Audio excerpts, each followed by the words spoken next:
drive, way back, it might be, it could be, it is. Holy cow, welcome to another broadcast of Bricks Behind the Ivy. Hey, Cub fans, welcome to another episode of Bricks Behind the Ivy. Thank you so much to our awesome sponsors, Wrigleyville Sports, the best sports store in Wrigleyville, and Yaggy Road Roasting Company, based in Valpo, Indiana, serving cups of coffee just as special as the moments you drink them in. Hello, welcome to Bricks Behind the Ivy.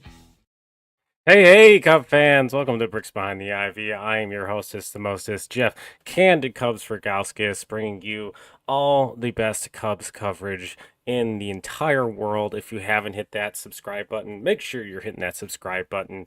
And I'm sure all of you have really tired thumbs from this afternoon, in which, if you were like me, you're feverishly refreshing Twitter, refreshing all the social media sites in order to see what the Cubs did or didn't do, or what they were rumored to do here at the 2025 trade deadline.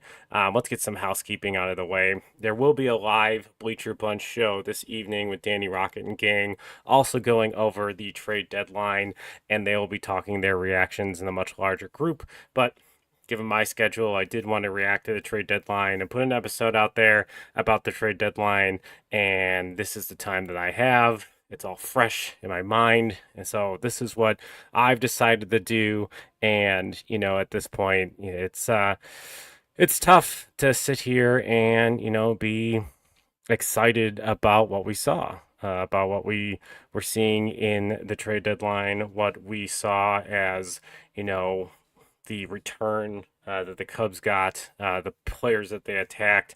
And, we're still kind of sitting here looking for, answers and trying to figure out, how we feel. At least that's where I'm at. If you have questions, comments about how you think Jed did, make sure you are leaving them if you're watching on YouTube, and we'll get them on the show and we'll talk about those as we go. But yeah, before we get started, I do want to get some housekeeping out of the way, because we do have some ad reads that we like to do. And today, I want to make sure that you guys subscribe for this channel. If you're watching on YouTube, leave comments, like the videos, share them. If you listen on the audio platform, make sure you're liking and reviewing and subscribing. It's going to help us grow Bricks Behind the Ivy and find more brickheads just like you. And if you haven't already subscribed to the YouTube channel, you want to do that, because we have lots of shows on the Bleacher Bunch Network, including Cubs PS Plus with Mike Waller, Sun Ranto with Danny Rocket, Cup of Cubby Blue with Sarah Sanchez, the Bleacher Bunch Show, which is tonight. Make sure you're checking that out, and Baseball Rabbit Hole with Michael Cotton. And if you are a Patreon supporter of the Bleacher Bunch, you also will be able to get the daily Cubs reaction show called Cubs Pod. So make sure you're checking that out and seeing what you think about as we do daily recaps, just a bunch of different of us doing it. All right, so smoke is cleared. Pencils down, as we've heard this front office say several times on the 2025 trade deadline. And yeah, I think my immediate reaction and feeling is extremely complicated. I think I had expectations going to this deadline. There's been robust rumors with the Cubs attached. And, I think it's interesting. I had an episode that came out earlier this week about how the Brewers are good that I did with Jake McKibben. And he was talking about just how the Brewers information never really shows up in the national media because of just the different type of media coverage they have. And then for the Cubs, it's a little different for us. Our information does end up, ends up on, the national media coverage, because being a large market team, it provides interest, for people to tune in. There is an advantage in negotiations, the league that the Cubs are involved in something. There's an advantage in us being rumored to be involved in things. It's just a constant need for the Cubs to be involved, which, kind of goes into, I think, the longer point that I may end up landing on on today's trade deadline. So the Cubs did make, 4 moves. They got lefty Taylor Rogers. They got switch hitting utility player Willie Castro. They got Andrew Kittredge, who is a guy that I wanted the Cubs to get back in 2024. Ended up on the Cardinals that season. And they got not a newcomer to Chicago, Mike Soroka, which I joked last night that Danny Rocket is already writing the parody song that's pretty much writing itself to My Sharona. But, you know, this is not a terrible group of players. They do, in theory, address needs that the Cubs have.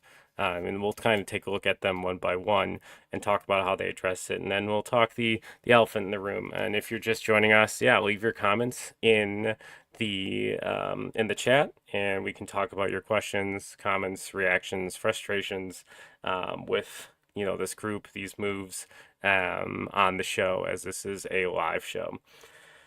I want to also mention before we get going and talk about these players that today's episode is brought to you by Wrigleyville Sports, the best sports store in Wrigleyville. They've been around since 1990, adjacent to Wrigley Field. Make sure you are getting all your Cubs souvenirs from Wrigleyville Sports, and thank you for being a sponsor of Bricks Behind the Ivy. So first up, 34-year-old Taylor Rogers. He was a Cincinnati Red. He was a Pittsburgh Pirate, and now he's a Chicago Cub. He almost hit every NL Central team in one deadline, so congratulations, Taylor Rogers, for having to take a bunch of flights around the Midwest in the last few days. I'm sure you are super excited about that. This guy's, he's a good lefty reliever. The Cubs didn't have a ton of stuff from the left side. Maybe this is one of those things that they're seeing the lack of movement in Drew Pomeranz's fastball. There's been a diminished ride in the fastball, making him less effective. It's been a great story, but having a guy that, has done this in this game for a long time. He's a two-pitch pitcher. He's sinker slider. For a sinker pitcher, he doesn't really get a lot of ground balls this year, at least. Usually he's around like the 46th percentile in years past. But this year he's at the 38.5% percentile. And really, it kind of looks like there's not a ton of change in, his pitch profile. So I'm not entirely sure, without digging a little bit further, what that is. So can't go wrong with a lefty reliever. His numbers this year, he's got 2.45 ERA, 34 strikeouts, and 33 innings pitched. So maybe Drew Pomeranz insurance. Not a bad move in a vacuum. Willie Castro, I think, is the best move the Cubs made at the deadline. This guy's a utility player, 28 years old, gets on base, an okay amount, 335, can play all over the field. He's not an excellent defender really at any of the positions, but he is serviceable. He's going to be able to provide, relief for some of the Cubs. He'll be able to play third base. He crushes lefties. He's got an 870 OPS for his lefties, which the Cubs really needed someone, especially after Eugenio Suarez was off of the market. He really hits fastballs really well. He's got a plus 10 run value for his fastballs in 2025 with 456 slugging. So I would expect the Cubs are going to probably look at fastball cutter matchups to kind of get him in there, especially versus lefties, to give some spell to some of the guys on the team, because really the Cubs have been rolling with this same group most of the year, and because the bench really hasn't been working for him. So hopefully this is a player that can, get into the games a little bit more than, Vidal Brujan and John Birdie, besides pitching of late, was able to do, and can really spell the team going forward. Another one, Andrew Kittredge, 35-year-old. He was on the Orioles this year. He hasn't pitched a ton. He's only got 31 innings pitched this year. Last year he pitched 70, so maybe he's got more in the tank. He's got a really good whip. He doesn't walk a lot of people. He's got a good K rate. He's got a good chase rate. He's a slider, sinker, four-seamer split guy. Doesn't throw the split a ton. The four-seamer is kind of, in comparison to the slider sinker, the four-seamer is a little bit, straighter, like the Cubs like to see. This is a profile of fastball that the Cubs have attacked in the past. So, at the end of the day, this is a good, solid move. Another guy for the bullpen, especially when you think of potential regression and concern around Ryan Presley. As I said last night, he's been full Shania Twain of late. He does not impress me much of late.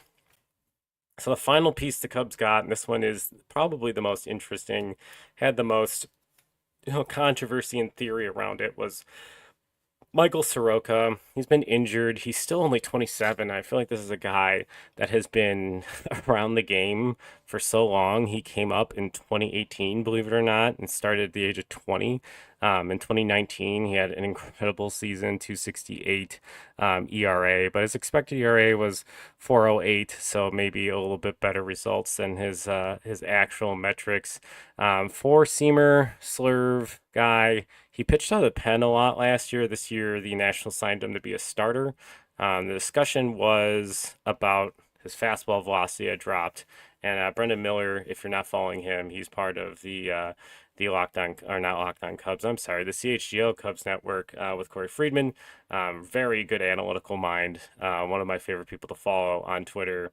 Is talking about extension and how his extension had decreased in the last few weeks, which probably means that there's a mechanical tweak to, address the fastball. But this is technically the only starter the Cubs have got, and he might be more valuable as a reliever like he was last year, getting a lot of, strikeouts. His fielding independent pitching is what people have talked about. His ERA is 487, but he has been, unfortunately, just a victim of a terrible Nationals defense. So with the Cubs defense, which is one of their strengths, he should be a better player. But that's it. Those are the guys the Cubs got. So let's talk about the elephant in the room. Starting pitching, top end starting pitching. Cubs obviously had been rumored on guys like Sandy Alcantara, Edward Cabrera. At one point, they were rumored with Taj Bradley before he was, demoted in the Rays system, and he was just traded for Griffin Jacks with the Twins. The Cubs were also rumored with Joe Ryan, Merrill Kelly. Not much around Zach Gallen, if I recall, or if I'm not remembering correctly. Mackenzie Gore seemed to be someone they were pushing for. Enough push and movement on that end that, I had a midday conversation with Jake McKibben of the Brewer blogs where we were looking into his metrics and really looking at his reduced velocity and his increased walk rate and trying to figure out how he would help the 2025 Cubs. So this is kind of where, I'm landing, and, let me know in the comments if you agree or if you disagree with this thought process. I've always viewed the game of baseball with an empathetic lens and understanding that I don't have all the information, and I will never have all the information unless I, randomly become an MLB insider. But at the end of the day, I don't have all the facts. I don't know what the prices were. Maybe we have some post hoc from The Athletic, Sahada Sharma and Patrick Mooney, that gives us an idea of what the prices were. I guess we can get some solace in knowing that, Sandy Alcantara and Edward Cabrera weren't moved. A lot of the guys that the Cubs were rumored to be in on, they were not moved. And hey, here we go. Live right now. Ryan Presley was DFA'd to make room for Taylor Rogers. So the Ryan Presley era is over. The guy who, required that he be the closer in the trade and just didn't work out as much as I think he thought he would. He just wasn't the guy. But yeah, at the end of the day, the starting pitching, we're back to talking about the starting pitching, but the prices seem to be extremely high. We did see a lot of relievers, paid high-end relievers. We had AJ Preller doing AJ Preller things. Dylan Cease didn't move like it was discussed or expected. Merrill Kelly moved late. Zach Gallen stayed put. A lot of these guys stayed put. And so one of two things happened. The prices were truly astronomical, and the Cubs weren't comfortable with that and what they could provide to the 2025 team, and not just that, but what they could provide going forward at the cost of whatever prospects were involved. Or these guys truly weren't as available as we thought, and they were testing the market given the high prices for relievers. So that's fine. Getting a top-end rotation arm in the middle of the season, hell, even in the off-season beyond free agency, is extremely difficult. It's going to cost a lot. We are in an era of pitching injuries. We're in an era of guys having this insane stuff, and there's a lot of volatility in their production. There's really not many top end arms that are out there, so you're going to have to gamble. You're going to have to gamble in a lot of situations to get one. If you look at this offseason, really wanted the Cubs to look for some strikeout stuff somewhere and address this rotation by getting more strikeout stuff. They ultimately did not go after Corbin Burns, who's out for the rest of the year, who I thought would be a great addition. And there are other guys out there that have just not worked out for the teams that have acquired them. Like a lot of people were, you look at the deals that the Dodgers have made for like Tyler Glasnow and some other folks, in which like they were not ultimately like have been that healthy. And we had seen that the Dodgers like were this off-season winning like major, like everybody was like pre-crowning them the World Series champion. They haven't run away with it because of health. Roki Sasaki has not been what people thought. Finding pitching is hard. It's extremely hard. And keeping pitching healthy is part of the game more than anything else. And with that in mind, that really adds to the thought that I needed the Cubs to add a starter. They have had Colin Ray and I guess Ben Brown, manning the back end of this rotation. And Ben Brown at times has been borderline unusable. He has one of the worst ERAs, if not the worst ERA for a starter in baseball this season. And Colin Ray has really regressed with like a 5.42 ERA in his last 3 or 4 starts. He's a great swingman, but when you're running that out, those two guys out every 5 days, those are 2 games and you're not even sure you're going to win. So the Cubs really needed to find a guy that not necessarily just 8 innings, like a Charlie Morton that was out there. Zach Gallen's been pretty terrible. Don't know what the final cost of like a Merrill Kelly ended up being, but maybe the Cubs weren't focused on that because they were really focused on trying to do a swing trade of let's get this guy for now and he'll also be good for later. And I think a lot of that focus was on the Marlins and the Nationals with Mackenzie Gore and Cabrera and Alcantara. And I haven't mentioned Joe Ryan, which the fire sale of the Twins seemed to keep them pretty occupied. So maybe agreeing on names or being in contact with them since they moved so many players wasn't necessarily as easy to do. Now, I'm not giving Jed or, Carter leeway in this situation. I'm just explaining, the logic and the empathetic approach of, how this could have come to be. So we're going to find details in the next few days.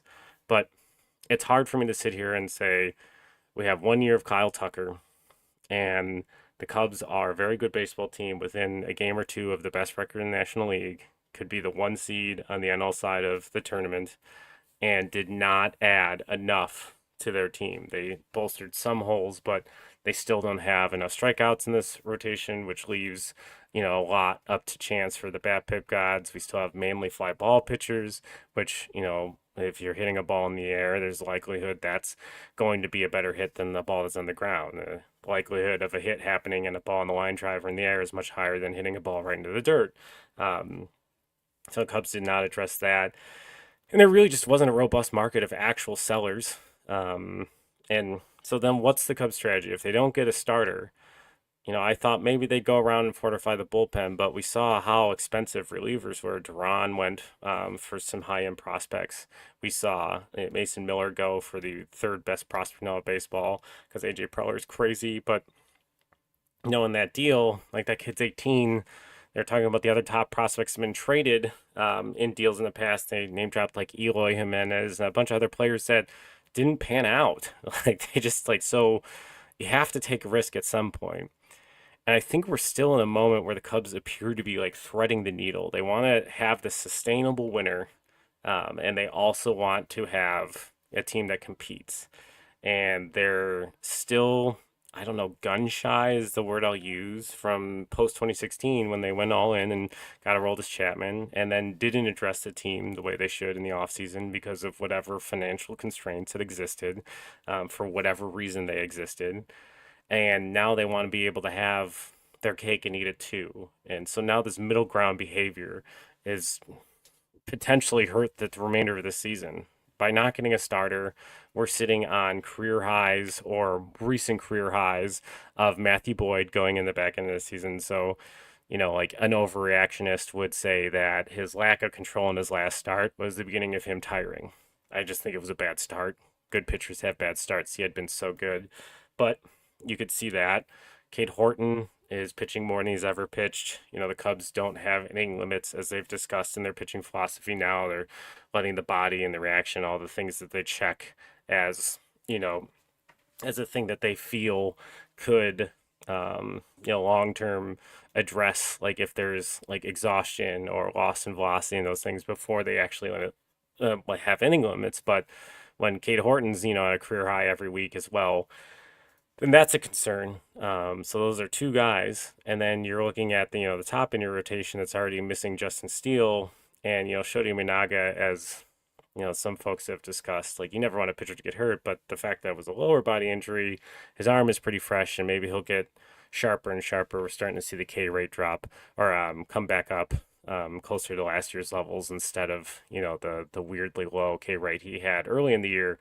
Maybe he gets sharper and sharper down the stretch, and he really ends up being, a top end arm for this rotation. But there are nearly 1,500 innings pitched in a Major League Baseball season, and covering those innings, especially towards the back end, becomes important. And usually contenders like supplement their teams to get fresher arms to cover some of those innings, and also address their team in a way so that they are a much better team overall, so that they're positioned for the playoffs. And I don't feel like the Cubs did that. I feel like they needed swing and miss, back end, shut down relievers to really fortify shortening games, the way that the Brewers have found in Anderson, Koenig, and McGill, that have made the end of those games, kind of a nightmare for other opponents. And they've deployed Aaron Ashby, as well as others on that roster to shorten games. And then they have that rotation that's really solidified with Mizorowski,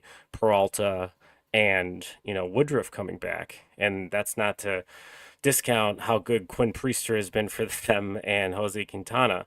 So they really have 5 starters and shortened games with some of their really high-end relief. And as we talked about in Monday's episode with Jake McKibbin, on like why the Brewers are good. The Cubs have had a very good bullpen all year, but Daniel Palencia is great, but he gives that Hector Rondon vibe that we had in 2016, where the Cubs went and got Chapman, because it's like, well, why not have Chapman and Rondon instead of Rondon? And obviously we know how well that worked out for the Cubs. And yes, they got 2 relievers in Kittredge and Taylor Rogers, and they're probably going to use a Michael Soroka potentially as a reliever. So they've got some guys that can shorten the game if that's how they deploy them. And Craig Counsell seems to be pretty good at doing that. But when you're talking about the bulk of the innings that need to be eaten, like we're leaning on Jameson Taillon coming back, being healthy and pitching the way he was early in the year, which, metrics would say he would regress being a fly ball pitcher, still gives up a ton of home runs.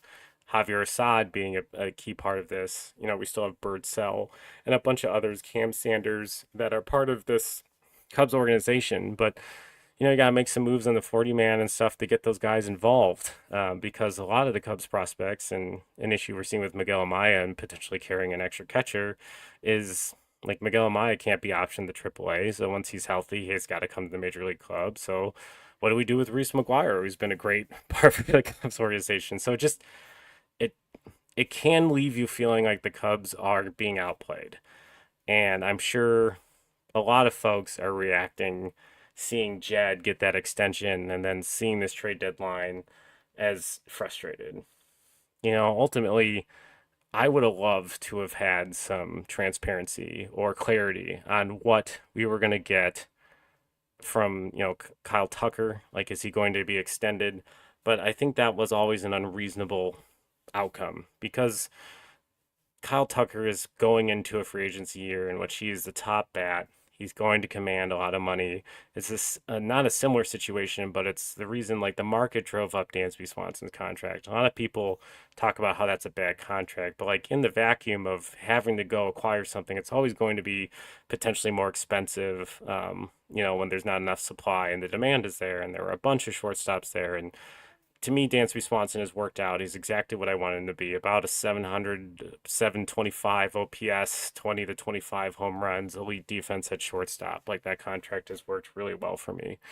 But Kyle Tucker, it's going to be challenging to see what he is. He's not going to give a discount, and he's earned the right to explore free agency and figure out what he is. But without that certainty and potentially not knowing however the team's budget is constructed, because this year was a weird financial step back, which allowed them not to pursue Bregman as aggressively as I think Jed Hoyer would have liked, and a bunch of other situations. We're not intimately aware of how much money comes to baseball operations. We know how much the Cubs are worth. We can be frustrated by how much the Cubs are worth and their lack of flexing their financial might. But when you don't have an idea of where Kyle Tucker is going to be, it can make you a little gun shy potentially on moving some of these top outfield prospects because you want to hedge that bet. So then it kind of we roll back to the question of, all right, then why move Cam Smith to get Kyle Tucker to solidify this group and then not continue to be aggressive in this market and to try to address the needs that this team actually needs in a moment which they're very, very good.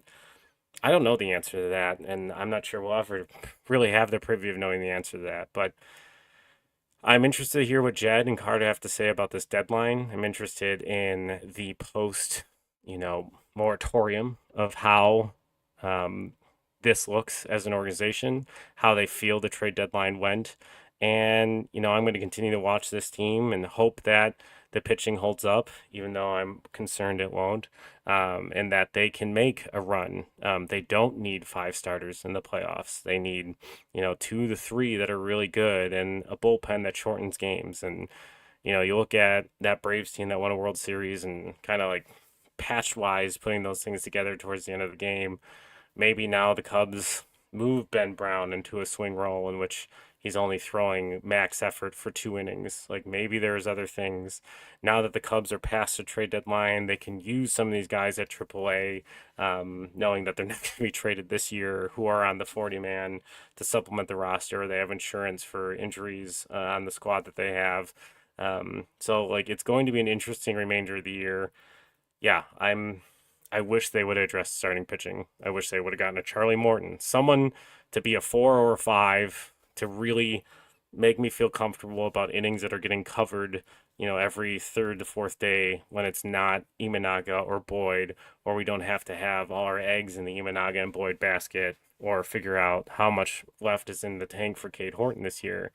But it didn't happen. So this is what we have, and we move forward. Thank you so much for tuning in.